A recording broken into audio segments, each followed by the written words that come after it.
नमस्कार दोस्तों, स्वागत है आपका आपके अपने पीएम चैनल पे। आज हम देखने वाले हैं communication skill and personality development का प्रीवियस ईयर क्वेश्चन पेपर। पहला क्वेश्चन है, निम्नलिखित में से कौन एक डिजिटल शिष्टाचार ईमेल से संबंधित नहीं है। इसका राइट आंसर होगा ऑप्शन सी, वर्तनी अशुद्धि की जाँच एक गैर जरूरी चीज़ है। नेक्स्ट क्वेश्चन है, सोशल मीडिया कभी कभी ले जाता है। इसका राइट आंसर होगा ऑप्शन डी, ए और बी दोनों, यानी डिजिटल डिमेनेशिया तक और डिजिटल अवसाद तक। क्वेश्चन नंबर 3 है, निम्नलिखित में से कौन एक व्यक्ति से संबंधित डिजिटल शिष्टाचार नियम है। ऑप्शन ए है, ऑनलाइन एवं ऑफलाइन व्यवहार मापदंड समान होते हैं। ऑप्शन बी है, दूसरे व्यक्ति के समय का सम्मान करें। ऑप्शन सी है, दूसरे व्यक्ति के निजता का सम्मान करें। ऑप्शन डी है, उपयुक्त सभी। इसका राइट आंसर होगा ऑप्शन डी, उपयुक्त सभी। क्वेश्चन नंबर 4 है, निम्नलिखित में से कौन डिजिटल नागरिकता से संबंधित एक तत्व नहीं है। इसका राइट आंसर होगा ऑप्शन सी, डिजिटल सामग्रिकता। क्वेश्चन नंबर 5 है, 16 व्यक्तित्व कारक किस मनोवैज्ञानिक से संबंधित है।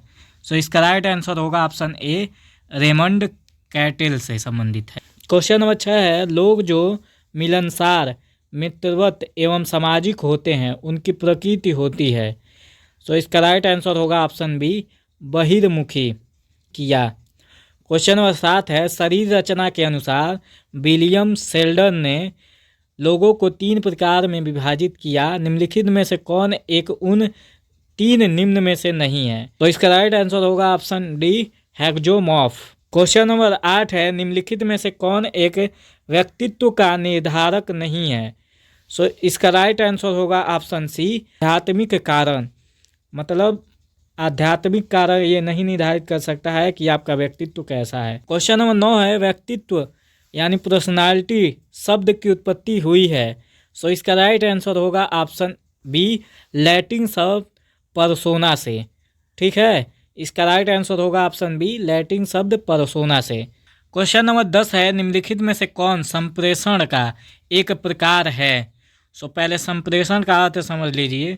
संप्रेषण मतलब बातचीत करना। पूछ रहा है, निम्नलिखित में से कौन एक बातचीत करने का प्रकार है। ऑप्शन ए है, अंतर्वैयक्तिक संप्रेषण यानी 2 लोगों के बीच होने वाली बातचीत। ऑप्शन बी है, समूह संप्रेषण यानी समूह के बीच होने वाली बातचीत। ऑप्शन सी है, जन संप्रेषण यानी लोगों के बीच होने वाली बातचीत। ऑप्शन डी है, उपयुक्त सभी। आप लोग बताइए इसका राइट आंसर क्या होगा। ऑप्शन डी, उपयुक्त सभी, यानी ये सभी ठीक है बातचीत करने का एक प्रकार है। क्वेश्चन नंबर 11 देखते हैं, संप्रेषण बाधा को कैसे दूर करें, यानी बातचीत करने में होने वाली बाधा को कैसे दूर किया जा सकता है। इसका राइट आंसर होगा ऑप्शन बी, प्राप्तकर्ता के आवश्यकता अनुसार संप्रेषण करना, यानी जिससे हम बात कर रहे हैं उसकी आवश्यकता अनुसार उससे बात करना। क्वेश्चन नंबर 12 देखते हैं, निम्नलिखित में से कौन एक सांस्कृतिक संप्रेषण बाधा नहीं है। ऑप्शन ए है पहनावा, ऑप्शन बी है धर्म, ऑप्शन सी है भोजन, ऑप्शन डी है क्रोध। इसका राइट आंसर होगा ऑप्शन डी, क्रोध। क्रोध सांस्कृतिक संप्रेषण में बाधा नहीं करता है। क्वेश्चन नंबर 13 है, निम्नलिखित में से कौन संप्रेषण में आवश्यक नहीं है, यानी क्या बातचीत करने के लिए आवश्यक नहीं है। ऑप्शन ए, स्पष्टता, मतलब बातचीत स्पष्ट होनी चाहिए, आप जो बोल रहे हैं वो स्पष्ट सुनाई देनी चाहिए। ऑप्शन बी है तालमेल या सामंजस्य, मतलब आप जिससे बात कर रहे हैं आप दोनों में सामंजस्य हो, तालमेल बैठ रहा हो। ठीक है, ऑप्शन सी है संपूर्णता, यानी आप जिस टॉपिक पर बात कर रहे हो, आप जिस बारे में संप्रेषण कर रहे हो वो पूर्ण होना चाहिए, ये नहीं कि आधा बात करके छोड़ दिए। इसका राइट आंसर होगा ऑप्शन डी, यानी नियंत्रण संप्रेषण में आवश्यक नहीं है। क्वेश्चन नंबर 14 है, निम्नलिखित में से कौन परिवार की विशेषता नहीं है। ऑप्शन ए है परिभाषित भूमिका, ऑप्शन बी है रहने का साझा स्थान, ऑप्शन सी है व्यक्तिक इतिहास, ऑप्शन डी है उत्तरदायित्वों की पहचान। इसका राइट आंसर होगा ऑप्शन सी, व्यक्तिक इतिहास, यानी इंडिविजुअल हिस्ट्री नहीं होना चाहिए परिवार के लिए, ये परिवार की विशेषता नहीं है। क्वेश्चन नंबर 15 है, निम्नलिखित में से कौन अंतर्वैयक्तिक संबंध के 6 चरण मॉडल का एक चरण नहीं है। यानी जब एक व्यक्ति दूसरे व्यक्ति से संबंध स्थापित करता है तो उसके लिए 6 चरण मॉडल दिए गए हैं, कौन सा इनमें से नहीं है। सो इसका राइट आंसर होगा ऑप्शन सी, भवन यानी बिल्डिंग अंतर्वैयक्तिक संबंध के 6 चरण मॉडल का एक चरण नहीं है। क्वेश्चन नंबर 16 है, निम्नलिखित में से कौन अंतर्वैयक्तिक संबंध का एक लाभ नहीं है। यानी जब दो लोग एक दूसरे से संबंध स्थापित करते हैं तो इनमें से कौन सा लाभ उनको नहीं मिलता है। सो ऑप्शन ए है अकेलापन कम करना। सो आप अकेले हो तभी ना दूसरे से संबंध स्थापित करना चाहते हो, तो इसका अकेलापन कम करना लाभ हो गया। ऑप्शन बी है आत्मगौरव बढ़ाना। सो आप जब एक दूसरे से संबंध स्थापित करते हो तो आप अपने को गौरवपूर्ण महसूस करते हो, ठीक है, आत्मगौरव आपको प्राप्त होता है, ठीक है। ऑप्शन सी है आनंद को बढ़ाना। सो अंतर्वैयक्तिक संबंध बनाने से आनंद की प्राप्ति होती है। सो इसका राइट आंसर होगा ऑप्शन डी, दूसरे व्यक्तियों के प्रति कृतज्ञता बढ़ाना, ये नहीं होता है। क्वेश्चन नंबर 17 है, एडिपस ग्रंथि उत्पन्न होती है। सो इसका राइट आंसर होगा ऑप्शन सी, फालिक अवस्था में। क्वेश्चन नंबर 18 है, व्यक्तित्व संवर्धन में ए बी सी डी है। सो इसका राइट आंसर होगा ऑप्शन ए, अभिवृत्ति, व्यवहार, संचार, अनुशासन। यानी ए से एटीट्यूड, बी से बिहेवियर, सी से कम्युनिकेशन और डी से डिसिप्लिन। ये डिसऑर्गेनाइजेशन, ये गलती से लिख दिया है, ये नहीं होगा। क्वेश्चन नंबर 19 है, संचार के सबसे महत्वपूर्ण कौशलों में से एक है। सो इसका राइट आंसर होगा ऑप्शन ए, सक्रिय रूप से सुनना यानी एक्टिव लिसनिंग। ये संचार का सबसे महत्वपूर्ण कौशलों में से एक है। क्वेश्चन नंबर 20 है, बहुत ही इजी क्वेश्चन है, अशाब्दिक संचार में सम्मिलित है। सो इसका मतलब है कि बातचीत करने में वो कौन सा तरीका है जिसमें शब्द का प्रयोग नहीं होता है।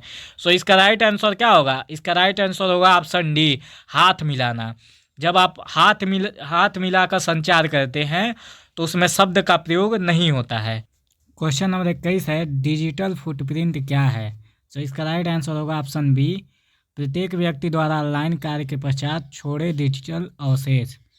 क्वेश्चन नंबर 22 है, अभिवृत्ति का वह संघटक जो संवेग भाग से संबंधित है वह है।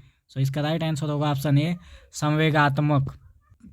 क्वेश्चन नंबर 23 है, निम्नलिखित में से कौन अभिवृत्ति के सबसे दृढ़ निर्माण से संबंधित है। सो इसका राइट आंसर होगा ऑप्शन बी, अनुभव यानी एक्सपीरियंस। क्वेश्चन नंबर 24 है, निम्नलिखित में से कौन सा विचार, विश्वास और सूचना भंडारण से संबंधित अभिवृत्ति का संघटक है। सो इसका राइट आंसर होगा ऑप्शन सी, संज्ञानात्मक। क्वेश्चन नंबर 25 है, अभिवृत्ति का ABC मॉडल है। सो इसका राइट आंसर होगा ऑप्शन ए, संवेगात्मक, व्यवहारात्मक और संज्ञानात्मक। क्वेश्चन नंबर 26 है, किसी व्यक्ति, वस्तु, सोच या परिस्थिति के प्रति सकारात्मक या नकारात्मक प्रतिक्रिया करने की प्रवृत्ति कहलाती है। सो इसका राइट आंसर होगा ऑप्शन ए, अभिवृत्ति यानी एटीट्यूड। क्वेश्चन नंबर 27 है, लोग किसके आधार पर संबंध बनाते हैं। सो ऑप्शन ए है समानता, ऑप्शन बी आकर्षण, ऑप्शन सी है निकटता, ऑप्शन डी है उपयुक्त सभी। सो इसका राइट आंसर होगा ऑप्शन डी, उपयुक्त सभी। यानी लोग समानता, आकर्षण और निकटता के आधार पर संबंध बनाते हैं। क्वेश्चन नंबर 28 है, मित्रता को 3 प्रमुख प्रकारों में श्रेणीबद्ध कर सकते हैं, निम्न में से कौन एक उन 3 में से नहीं है। सो इसका राइट आंसर होगा ऑप्शन बी, विनिमय यानी एक्सचेंज। क्वेश्चन नंबर 29 है, एक पदानुक्रम में निम्न स्तर से उच्च स्तर को भेजे गए संदेश को कहते हैं। इसका राइट आंसर होगा ऑप्शन बी, ऊर्ध्वमुखी संप्रेषण यानी अपवर्ड कम्युनिकेशन। क्वेश्चन नंबर 30 है, निम्नलिखित में से कौन कार्यस्थल ध्वंस का एक प्रकार नहीं है। इसका राइट आंसर होगा ऑप्शन सी, आक्रामकता। क्वेश्चन नंबर 31 है, मैं जीता तुम हारे संबंधों में किस द्वंद्व स्टाइल को प्रदर्शित करता है। सो इसका राइट आंसर होगा ऑप्शन ए, प्रतिद्वंदिता यानी कंपटीशन। कंपटीशन जब होता है तो एक व्यक्ति हारता है और एक व्यक्ति जीतता है। क्वेश्चन नंबर 32 है अभिवृत्ति का अर्जन किया जाता है। तो इसका राइट आंसर होगा ऑप्शन डी उपयुक्त सभी यानी परिवार, साथियों, जनसंचार, इन सब से। क्वेश्चन नंबर 33 है निम्न में कौन धनात्मक अभिवृत्ति विकसित करने का एक तरीका नहीं है। तो इसका राइट आंसर होगा ऑप्शन सी सोशल मीडिया का पूर्व बहिष्कार करें। क्वेश्चन नंबर 34 है संप्रेषण के प्रकारों के आधार पर निम्नलिखित को छोड़कर इनका वर्गीकरण इस प्रकार होता है। तो इसका राइट आंसर होगा ऑप्शन डी बॉडी लैंग्वेज यानी शारीरिक हाव भाव। क्वेश्चन नंबर 35 है अवाचिक संप्रेषण के 3 भिन्न प्रकार इस एक को छोड़कर सभी हैं। तो इसका राइट आंसर होगा ऑप्शन डी शारीरिक हाव भाव को छोड़कर। क्वेश्चन नंबर 36 है शारीरिक भाषा के कुछ प्रकार इस एक को छोड़कर सभी को संलग्न करता है। तो इसका राइट आंसर होगा ऑप्शन डी संनिग्धता। क्वेश्चन नंबर 37 है स्मार्ट में यस एवं यम अक्षर इंगित करते हैं। राइट आंसर होगा ऑप्शन सी स्पेसिफिक एवं मेजरेबल। क्वेश्चन नंबर 38 है लक्ष्य निर्धारण यानी स्मार्ट में आपका लक्ष्य होना चाहिए। सो इसका राइट आंसर होगा ऑप्शन ए समयबद्धता। क्वेश्चन नंबर 39 है निम्नलिखित में से कौन समय प्रबंधन का एक तकनीक है। सो इसका राइट आंसर होगा ऑप्शन डी उपरोक्त सभी यानी नियमित अंतराल पर छुट्टी नहीं कहें, फोकस करें और उच्चार से बचें। क्वेश्चन नंबर 40 है समय प्रबंधन के योजना एवं क्रियान्वयन की एक प्रक्रिया है। सो इसका राइट आंसर होगा ऑप्शन ए व्यतीत समय पर चेतन नियंत्रण। चैनल को सब्सक्राइब करिए और बेल आइकन को प्रेस करिए ताकि जैसे ही हम इसका मॉडल पेपर लाएं आपके पास नोटिफिकेशन चली जाए।